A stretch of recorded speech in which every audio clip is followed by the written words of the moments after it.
Hey, Fiends of the Pod, this is your host, film critic, and comedian Nate Wyckoff, reminding you to like, subscribe, and comment. You can also go to cultandclassicfilms.com/subscribe and sign up to have cult exclusive movies sent to your door every single month. These are ultra low budget exclusive films that we get to you in the best quality possible with tons of extras like commentaries, milk caps, autographed posters, slipcovers, all sorts of neat things. And remember, every time you like, subscribe, and buy a movie from us, you prevent Michael Bay from making one more film.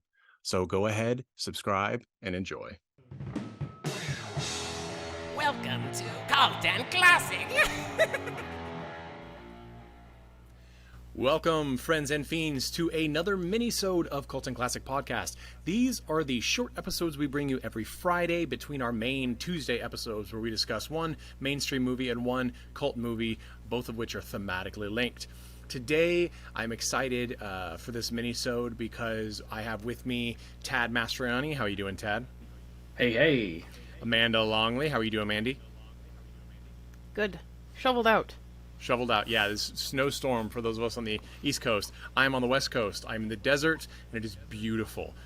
Swimming today. Fantastic. Super nice. Sweating. No, you just sweep sand instead of shovel snow. That's right. I'll take it. I will absolutely take it. And of course, I am your host, comedian and film critic Nate Wyckoff, here from beautiful Palm Springs, California. Today, the theme of our mini-sode is movies we love that everyone else hates. So these are movies that somebody in some position of power, whether it be the people at large, critics, a particular news outlet, movies that they deemed terrible that we love. So I'm excited to talk about this. I'm going to start with you, Mandy. What is the movie or movies that you love that everyone else says is bad? So the first one that came to mind for me was Drop Dead Fred. This came out when I was in middle school, and I remember absolutely loving it. So, got a dude with a crazy British accent, hijinks, kids making messes, lady acting crazy, and then she's empowered at the end. I just remember really, really loving it. Checked in on Rotten Tomatoes, and it has an 11% tomato meter. That is a Could trap. not believe it. See, I loved this movie as a kid, too. So Me and my mom sat down and watched this movie, and I'll never forget when he's under her mom's skirt, and it goes, ooh, cobwebs. Right. It's a little complicated, because if it's like, I don't know, her imaginary friend, but like they set it up as he's a separate entity from her, but then she still has to do all the physical stuff in the movie. So it's like a little muddled in kind of how you're supposed to like parse what is happening in the action of the film. But yes, the awooga, like eyeballs, like up the dress. And I think he says cobwebs. He's like, there's cobwebs. And then there was another lady and there was no panties, which is the like pinnacle of 12-year-old humor. Right. So so for anyone not familiar, Drop Dead Fred, it came out in 1991, starring Phoebe Cates and Rick Mayall. Rick Mayall is the British imaginary friend who I just urge everyone to go online and look up a picture of Mr. Mayall right now, because he looks still exactly like his character Fred, same hair and everything. This movie, so she's a young adult, and her life is, according to IMDb, rocked by the presence of a rambunctious imaginary friend from childhood. So yeah, this is sort of like her imaginary friend shows up again and sort of has weird interactions with the world. He looks like an absolute lunatic from Whoville with like this crazy shock of orange hair. You may remember Rick from, he played Rick in the Young Ones TV show in the 80s, and kind of a punk throwback there. The movie was directed by Atte de Jong, who was born in the Netherlands. I'm probably destroying his name, but he also did a film in 2014, which some exploitation listeners may recognize, called Deadly Virtues, Love, Honor, Obey, from 2014, and it's actually Geverselt Lieb Geschonnen. I don't speak German or Dutch or anything in between except for English, so I butchered that, I'm sure. But it's a very naughty, disturbing home invasion film. So, interesting parallel. What I remember about Drop Dead Fred is there are tons of practical effects and some 3D effects where he is just beaten on mercilessly. Right? Like, isn't there? He gets hit in the face and his face is all flattened and spread out. Just He gets like squished in a refrigerator. yeah, Yeah. It's very cartoonesque violence, but to see it in the real world, it's really kind of, it's macabre to say the least. Yeah, I think It was a very dark comedy. yeah. And yeah, and it's just like for like the subject of it, like I think that a reason that the critics really didn't like it was that it didn't really know who its audience was, because you have like all this really dark comedy with this very adult comedian. Like if you see any of his other work, it kind of doesn't make sense that he's like doing this film. This woman's life completely falls apart. Like she loses her husband, she loses her job, like everything is going wrong for her, and she goes back to live with her emotionally abusive mother because it is her only option. And through moving back into her childhood room, she releases her imprisoned imaginary friend from childhood. And he helps her to basically like establish her own personality and self-worth and independence.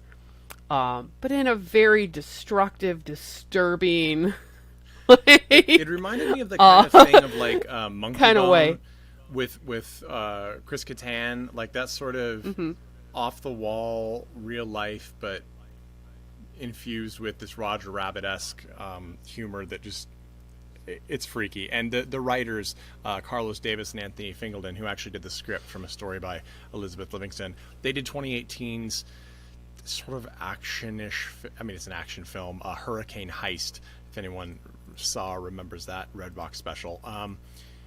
Yeah, so Drop Dead Fred, I actually urge people to watch this. Watch it with like a Death to Smoochie, you know, that'd be a good double feature, I think. You would be able to get that in. I can honestly say that I never saw this film until years after it came out. But as a piece of sort of 90s nostalgia, it's really 90s. I think it's worth checking out. Tad, what's your pick for movies you love that everyone else hated? So, what I picked, it's the first thing that came into my head, and especially with the new sequel that has recently come out, I could not understand why the critics reviled this movie so much and yet loved the Fast and Furious series. And I speak of Bad Boys 2, which was one of the funniest movies I'd ever seen when I was younger. I distinctly remember still working in the video store, and this movie came out, and a couple years afterward, it was just playing on cable. You know, I'm pretty sure the rotation was every 4 hours Bad Boys 2 would come back on. And I'd seen the original, which was from 1995, and it was one of those movies where, even though it came out in 95, it doesn't look like a mid-90s film. It doesn't feel like one. It feels like a movie that was way ahead of its time. It is a Jerry Bruckheimer film, so you can absolutely expect ridiculous jokes, explosions, nonsensical comedy. Yeah, Bad Boys 2 is actually directed by Michael Bay, and right. produced by Bruckheimer. Right. It's that combination, and this is probably a good example of why the Transformers was given to him, because they went, hey, that succeeded really well, despite the fact that critics reviled it. Why don't you guys tackle giant robots? And we all know how that turned out. It was pretty okay. The first one was okay, and then everything went really fucking downhill from there. But basically, I mean, I barely remember the plot of either of the Bad Boys movies, because the plot wasn't really that important. The entire importance of that movie was really the spectacle and the character interaction between Will Smith and Martin Lawrence, which is they had great chemistry together. And even though they're supposed to be playing characters who, it's a buddy cop movie, they play characters that are kind of supposed to have a little friction and not supposed to, fully trust each other or like each other that much. In reality, that none of that matters because their interactions are hilarious, and in reality they're kind of like a couple of frat boys who just happen to have badges. The plot's ridiculous. They're in Bad Boys 2, they're basically chasing down whoever is flooding Miami with ecstasy, as if, in reality, as if anyone fucking cares about ecstasy. Which just goes to show, like, they didn't really think this through. It's like, sure, if it was heroin, I could understand the ridiculous car chase and explosions and everything that just messes up. I assume it was 95 because this is Florida after all, so it must be I-95. Just carnage on the highway.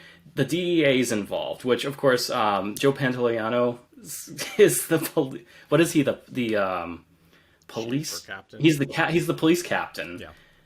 And he's screaming about the DEA being involved. And meanwhile, these two are literally just like their cars are flipping, they're shooting, and they don't care. It's a very self-aware movie. For one, I think there's a joke in there where they talk about like this is must be the most gunfights in 1 week. Yeah. It's also, I remember the scene that, now I'd say I'm not a huge fan of this movie, but it's from 2003, right? And I remember there's the scene where Martin Lawrence gets high from an explosion of drug dust, and he's looking at the fish tank in the dealer's house. Do you remember that scene? Yeah. And the fishbowl effect. And I remembered suddenly missing the scenes where they showed close-ups of each barrel of every gun all the time, because but it is that kind of humor. It's a proto Fast and the Furious, more the sequels than anything else. It's almost like I feel like I would agree with you that without the Bad Boys franchise success, we probably wouldn't have the later Fast and the Furious spin-off style with like Hobbs and Shaw or something. It's just over the top, stories irrelevant. And we got the Bad Boys for Life, the much later third film from, I think, 2019, right? Yeah.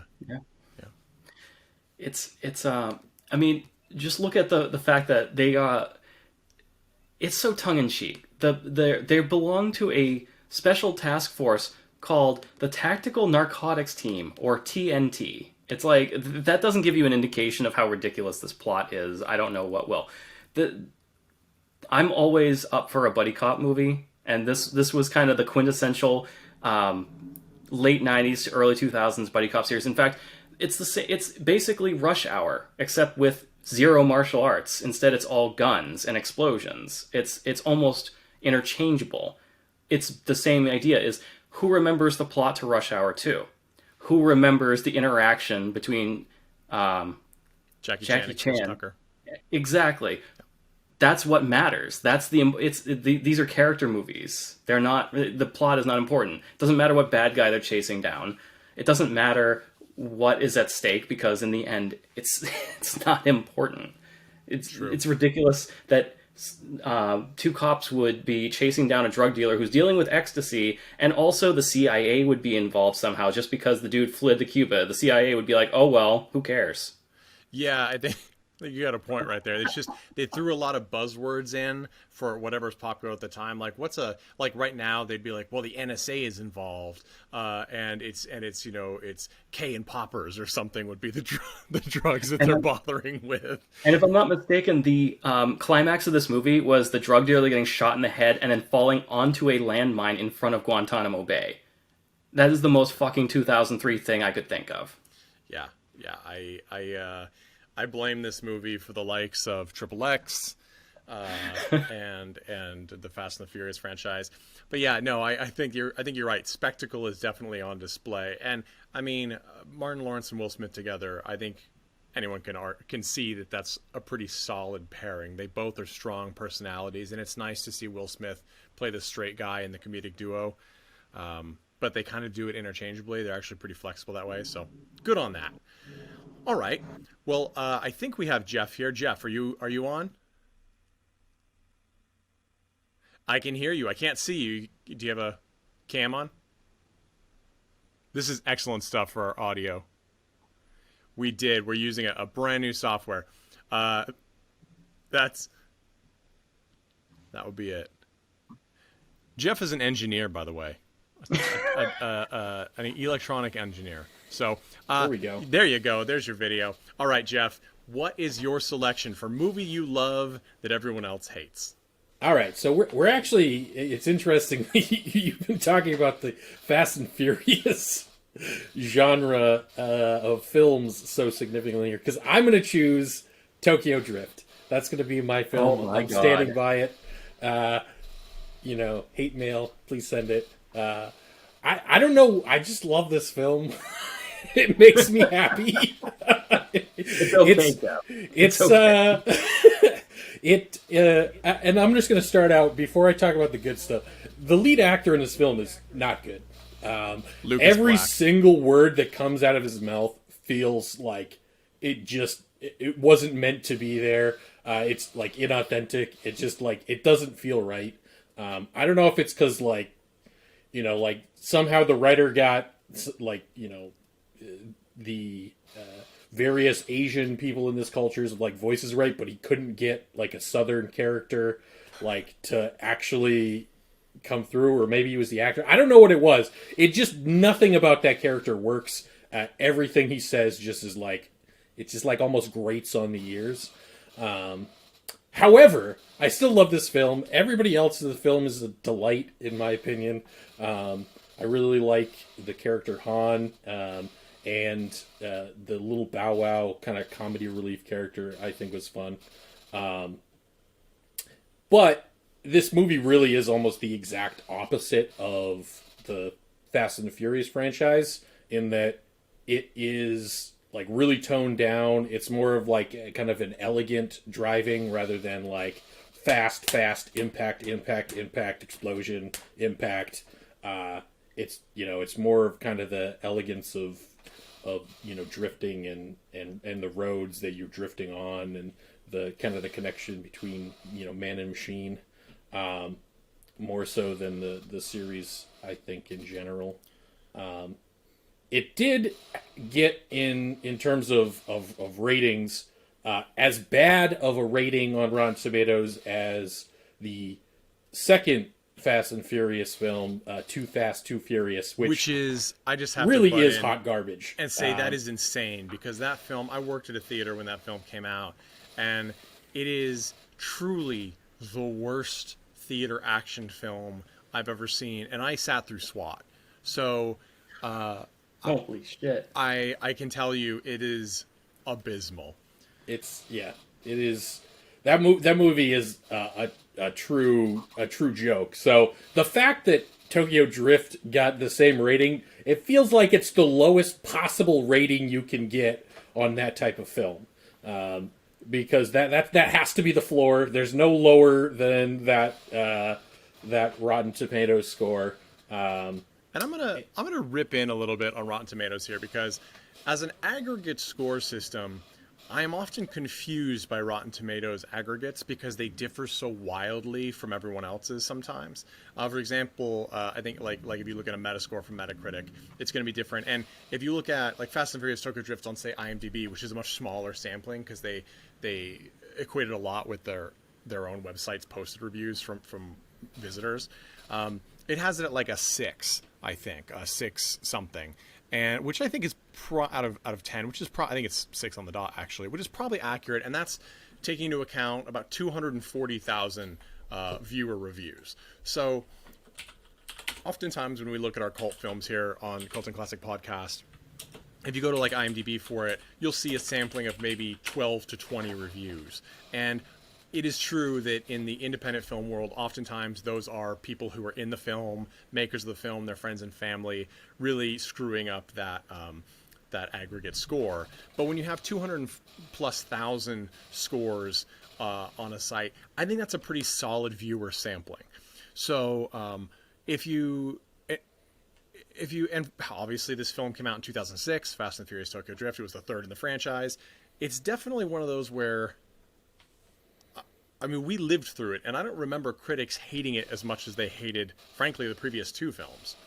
So it does sort of boggle my mind where that score came from. and I hate to think that it would prevent people from seeing it, because I too liked Tokyo Drift, and I think, and of course, Han reprises his role in many of the Fast and the Furious films later on, and he's played by Song Kang, who is going to be in the upcoming horror TV series Lazy Story, based on the Stephen King novel, so that's something to look for. But I also want to mention Tokyo Drift. It's directed by Justin Lin.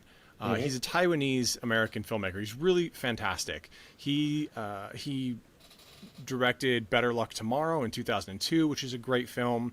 I think mainstream audiences will recognize him and his name from directing Star Trek Beyond, the most recent Star Trek theater film. And he's also going to be I don't think he's signed on to direct it, but he is producing the new Highlander reboot. So I expect to continue to see a lot of him. So I applaud this movie. I agree with you, Jeff. I don't like the Tomatoes treatment of Tokyo Drift. There's a lot more talking than the other films, but I will say also, Lucas Black, no ill will meant to you, but that accent was real rough. That was rough. Yeah, there's just some disconnect with like what he was saying and like how he was saying it, and the character. I don't know. It just didn't make it. It was so like discordant, but like in a bad way, like a 1-year-old like slamming on like a piano. That it just was so unpleasant to the ear for the entire film. 1-year-old slamming on a piano. I enjoy that. That's your favorite tune? That's my favorite tune. All right, listeners, we've come to my choice, and I cheated. I actually chose 2 films because there's a reason why I get so angry about the reviews on these 2 films. And I actually expect quite a deal of pushback, especially on one of these choices. But I like these movies. Deal with it. They're both from 2001. The first is the fully CGI 3D animated film Final Fantasy: The Spirits Within, which was okay. Oh no! So I really enjoyed this movie. First off, man, I'm with you. The graphics are beautiful. Even now, of course, we have extreme advancements, but they still are quite enticing to watch. And coming from the directors and game developers of Square Soft, putting out this first feature-length film internationally, it really has that sort of magical tension that the game series builds, even in their weakest entries. And without gameplay problems popping up, it's kind of a joy. And it also has this really strong Japanese sensibility where you're left to ponder with these big questions about mortality and morality, and amidst this sci-fi world. So the story sort of takes place in a future where Earth has been inundated with these, they call them phantoms, and they're like these ethereal monsters that sort of, when they touch life, they suck the life out of it and it dies. It's just like their soul leaves the body kind of thing. And there's this scientist, this woman who is trying to find life on the planet, and she seeks out and finds like little plant life growth, things like that. And we have she's played by Ming-Na Wen, and I think the voice actress does quite well. And again, this is a fully 3D animated film that is played completely serious. There's no comedy relief in this film, so to speak. There's no Buster Swords. There's none of that, and it is a distinctly sci-fi feeling. So some of the gamers who, before Final Fantasy had really taken a turn to include science fiction in its canon in the games, they were expecting a very sword and sorcery kind of world. And so I think this was, even some of the fanboys and girls and non-binaries of this genre of game were sort of blown away, including Tad. Tad is one of them. He was upset about that. But the thing is that this film does sci-fi more intelligently than other game franchises of the type, things like we'll be seeing in the Halo movie or in, God forbid, eventually the Half-Life film. It's a smarter take, and it's sort of a spiritual take on sci-fi. It's not without its problems. Okay, there's the villain who sees the error of his ways when it's far too late, played by James Woods. It's just sort of completely irredeemable. There's no real inherent understanding to his character. But there's, I don't know if you can hear that sound, but my cat is trying to get in the room, and I've specifically locked her out because this is my time. This is my time. But those of you watching on YouTube, youtube.com/Cult and Classic Podcast, may also see the door move behind me because she is pounding on it.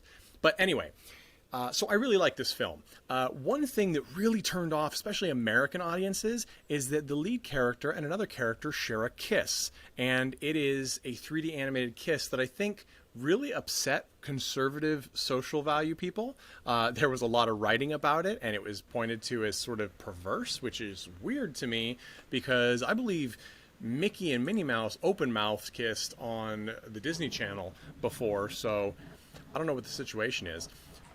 Hold on one second. My cat will not be contained. I want in on the podcast. Meow. Listeners, I hope you enjoyed that brief moment of silence from my voice. I know we don't get much of that on this podcast, but you can thank my cat for that. So I'm leaving this in because we listeners and panelists, we are friends, we have built a community, and I'm excited to be part of Cult and Classic Podcast, and you should understand what we go through to bring you every week 2 episodes of movie goodness, and that includes dealing with very angry, demanding, willful cats. Back to the point.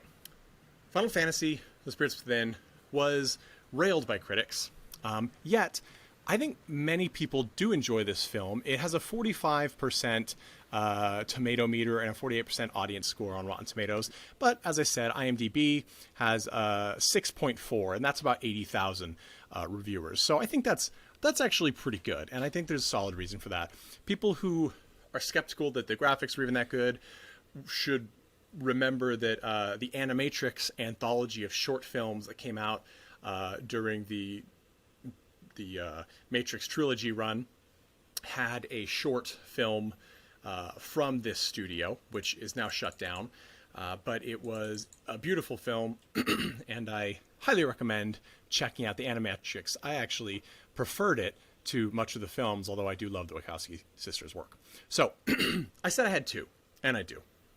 The second one came out the same year, and this is where I expect a fair amount of pushback, is Tim Burton's 2001 Planet of the Apes.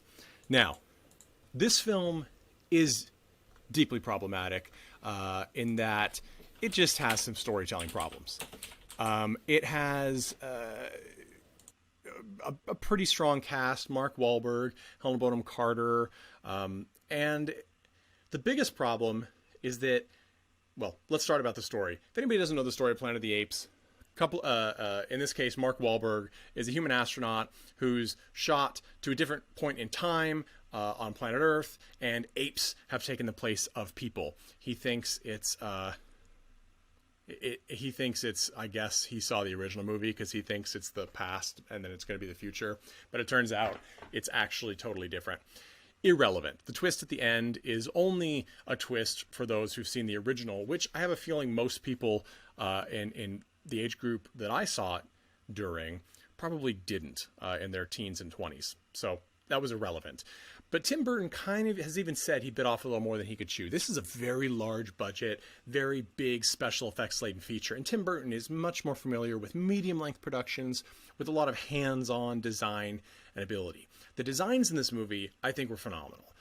In fact, speaking of the Wachowski sisters, it kind of looks like their work. It's got a very monochrome blue vibe. There's lots of high-tech work mixed with sort of a classic Asiatic design, and I don't mean that to be overly broad and culturally insensitive. It sort of has an old dynasty of China design on some of the apes' weaponry and armaments. And it's just a really neat visual film. They also did some amazing stuff with the movement of the actors who played the apes, where they run on all fours. The facial masks were very well done, sort of as an homage and lifting up of the original film's masks, which were also quite good. And they did the same thing where you could see the real actors' eyes underneath the mask, which sort of lended them more emotional resonance with audiences. So it was quite good, I think.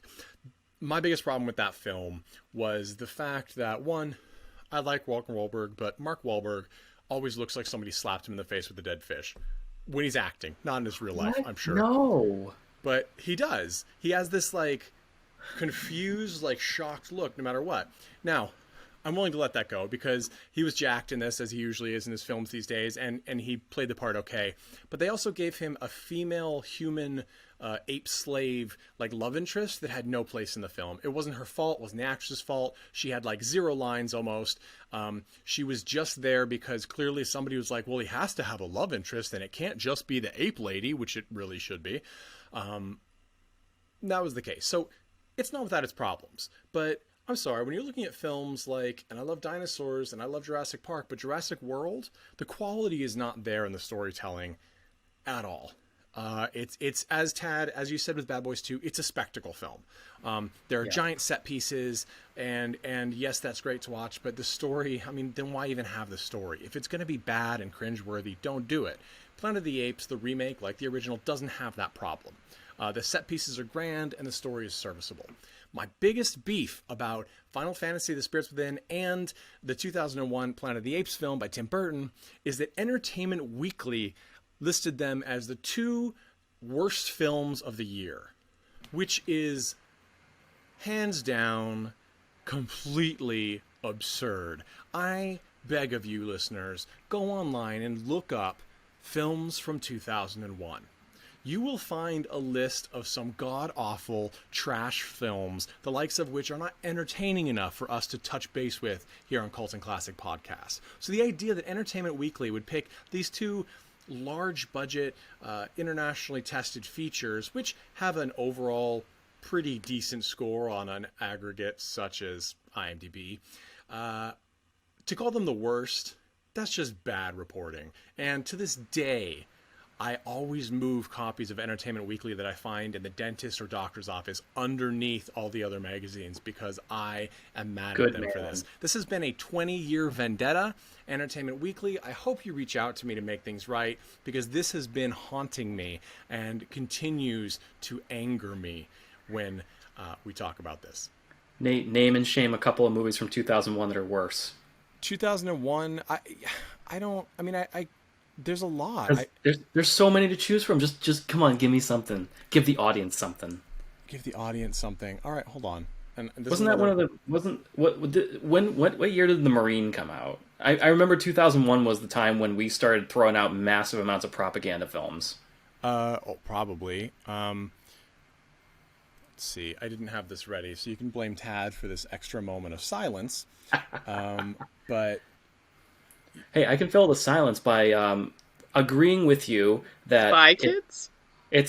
Whoa, Spy Kids. Well, like that, yeah. I'm gonna say that Spy Kids has a niche market for children. Robert Rodriguez, deep fan of the pod. But I mean, okay, so there were some interesting films. Of course, there was Donnie Darko, the Harry Potter and the Philosopher's Stone. But there were also films like, and I'm going to get hate for this, the 13 Ghosts film from 2001. Entertaining, but not a good movie. Yeah. It's a bad film. love that one. There you go. Just another one for the... There you go. There's another one. Not Another Teen Movie was from 2001. You Can All Eat It. That was a terrible film. I'll agree with you there. You know, and then you had some that were conflicting, like Vanilla Sky, the remake with Tom Cruise. Mm-hmm. I appreciated that film. And Spirited Away came out in 2001, was fantastic. Disney's Atlantis. These are great films. But then you also have films like, I don't know, Freddy Got Fingered. How about Freddy Got Fingered? There we go. You have The One with Jet Li, which I enjoyed, but is not better than these films. It is in no way better. You have Rockstar with Heath Ledger. I believe that was 2001. You have you have AI, but that's so depressing. It's not even bad. It's just depressing. Let's not touch that. Valentine, that was bad. The Animal, Super Troopers. Again, I might get hate for that, but I don't like Super Troopers. I love Super Troopers. Boy, I don't know how you got on this podcast, Mandy. I'm just kidding. I don't know. Clearly, you should up your standards. I just did. But yeah, I mean, Hardball with Keanu Reeves, let's just leave it at that. Hardball with Keanu Reeves. So I'm not saying that there weren't better films in 2001. There certainly were. Ghost World from the graphic novel came out in 2001. That's a phenomenal film. It's one of my all-time favorites. Zoolander, I think, is a serviceable slapstick comedy. I'm a big fan of Zoolander Ben has aged like fine wine. But then you also have Tomb Raider. Okay, Tomb Raider. Fuck. Now, There we here's go. the thing. There we go. I'm not gonna, Infinitely worse. I have known several women who actually have enjoyed the movie, and it's because there are not a lot of American. Even now, there's more, but even now, there's not a lot of American films that present a strong woman in an action lead role. I understand that. I totally appreciate that, and if that's why you enjoyed that film, more power to you. But the film was not a good film. It was a very bad script. I didn't understand its success, other than, of course, it's Angelina Jolie. So I've given you a gamut of films from 2001 that I think are very successfully, arguably worse than 2001's Planet of the Apes and Final Fantasy: The Spirits Within. So please, listeners, push back on Entertainment Weekly. They do not rule the cinema landscape. Okay, Nate, want let's talk them about to know let's they're talk about being Final dethroned. Fantasy. Pardon? Let's talk about Final Fantasy for a second because it's relevant. Okay, I just checked just to make sure that I wasn't crazy, and I was correct.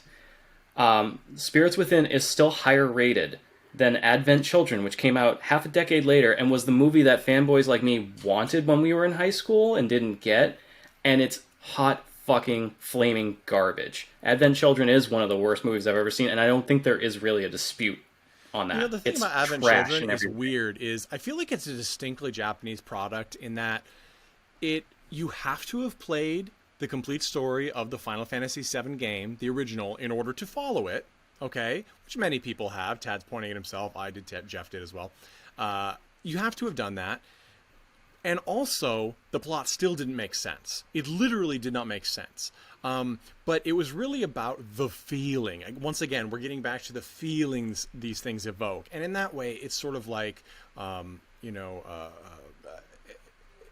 ancient Japanese poetry, right? It's really about distilling these emotions and feelings and moments. And I think that it does that to a point. It's also graphically beautiful. But the story is truly unintelligible. I don't think they had a plot, really. So I get it. I absolutely do. And I will say Final Fantasy: The Spirits Within is an absolute better film. It stands on its own. It has never been touched by additional lore, to my knowledge. In Japan, God knows, who knows? They could have several spin-offs and things, and I'd be interested to know. Listeners, if you know, let me know. ColtonClassicPodcast@gmail.com. But I am going to say thank you guys again for listening. This has been a very interesting, strange, and silence occasionally filled mini-sode of Colton Classic Podcast, where we have discussed our favorite films that everyone else hates. So thank you guys so much for listening. As always, playing us out is the Chud, and I want to say thank you. Follow up at coltonclassicpodcast@gmail.com. Visit our website at coltonclassicpodcast.com. Yeah, we've got a lot of cool stuff. Check us out on Patreon, patreon.com/coltonclassicpodcast. Who's clicking a pen? Are you clicking a pen, Jeff?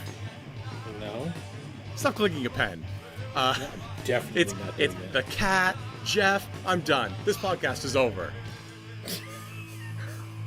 Holy crap. Hey everyone, thanks for listening to Colton Classic Podcast. This podcast is important to me, but what's more important are the rights, privileges, and freedom from violence of everyone in this country and in this world. And that means supporting Black Lives Matter. If you'd like to make a donation, please go ahead and visit coltonclassicpodcast.com, where we have a list of places you can donate and help out. And please stay safe.